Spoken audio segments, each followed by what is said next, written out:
cafe tucked quiet city street.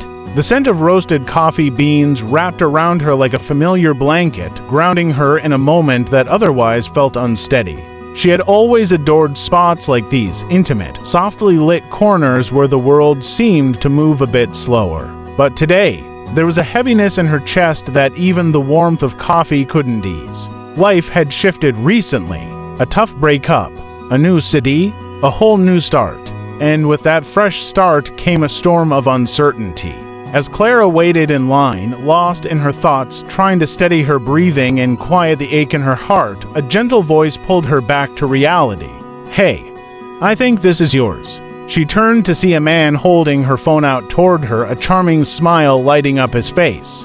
His eyes held something, warmth, kindness, maybe even a glimmer of curiosity.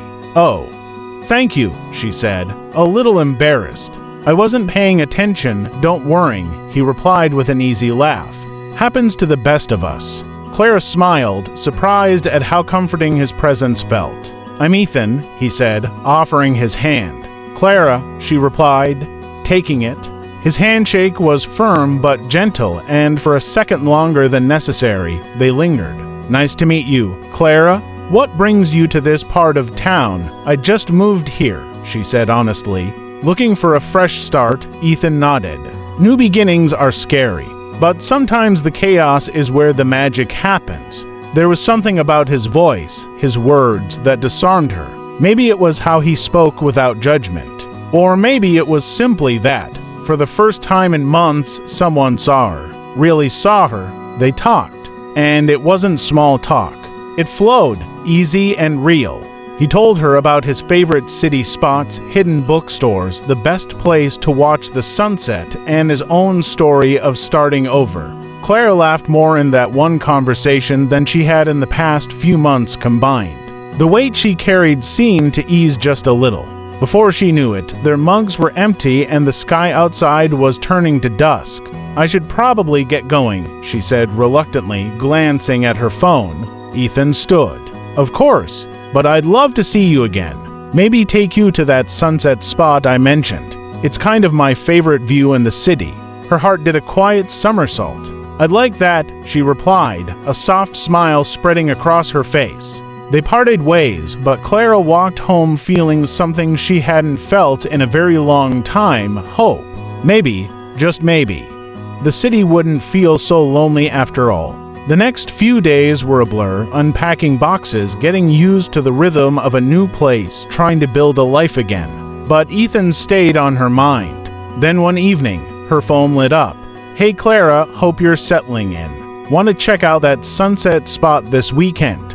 Best view in town, I promise." She smiled, her heart fluttering with a mix of nerves and excitement. She hesitated for a moment, not because she didn't want to go, but because this feeling, this anticipation, was something she thought she'd lost forever. She typed back, "That sounds amazing. I'd love to." A few days later, they met at a small cafe on the city's edge. Ethan was waiting for her outside, hands in his pockets, smile already forming as she approached. "You made it," he said, genuine and warm. "Of course. Wouldn't miss it." They got their drinks and walked to a quiet overlook above the city. The sun was beginning to set, casting a golden glow over the skyline. It was breathtaking. Their conversation stretched like a comfortable silence, no pressure, no trying too hard. They talked about everything and nothing. Favorite books, childhood memories, the fears they didn't say out loud to most people. And somewhere in that soft light, Clara found herself laughing, real, unguarded laughter, the kind that made her feel like herself again. As the sun dipped below the horizon, Ethan turned to her. "I'm really glad I met you that day," he said quietly. She looked at him, heart fluttering. "Me too." On the walk back to her apartment, their hands brushed, not accidentally. When they reached her door, Ethan paused. "I had a great time," he said, his voice low but sincere. "Same here. Thanks for the sunset and the company." He grinned. "How about we make it a tradition? Every weekend, same view, different stories." Clara's heart swelled. Maybe she didn't have everything figured out. Maybe it was still early. But something about this felt right. "I'd like that," she said, and before he left, he leaned in and gently kissed her cheek. "I'll see you soon, Clara." And when she closed the door behind her, leaning against it, heart racing, she knew something had shifted. She had come to the city searching for herself. But maybe she was also meant to find something else. Someone else. A new chapter. A gentler beginning. And this time, she wouldn't be walking it alone. Over the next few weeks, something gentle and steady began to grow between them. They didn't rush. There were no grand declarations, no whirlwind romance. Just consistency, a text in the morning, a shared coffee, quiet walks through the city as autumn painted the trees in gold and amber. Clara noticed the small things. How Ethan always remembered her favorite drink. How he listened, really listened, when she spoke. How he didn't try to fix her pain but held space for it, allowing her to breathe. She hadn't realized how much she'd needed that. After her last relationship, she had convinced herself that love had to be dramatic, loud, all-consuming. But this felt different, calmer, safer, like standing at the shore instead of drowning in the waves. One Sunday afternoon, as they strolled through a weekend market, Ethan handed her a small bouquet of wild flowers. "I saw these and thought of you," he said casually, but there was a softness in his eyes that said more than his words. Clara took them, her fingers brushing his. "Thank you," she whispered. "They're perfect." That night, she placed the bouquet in a jar by her window. And for the first time since moving, her apartment didn't feel so empty. It felt lived in. It felt like home. But even new beginnings come with doubts. One evening, Clara sat alone on her bed, phone in hand, scrolling through old pictures. Photos of who she used to be, of the life she had left behind. She wondered, was she ready to open her heart again? Was this too soon? She had worked so hard to rebuild herself, to learn how to stand alone. What if letting someone in again meant losing parts of herself?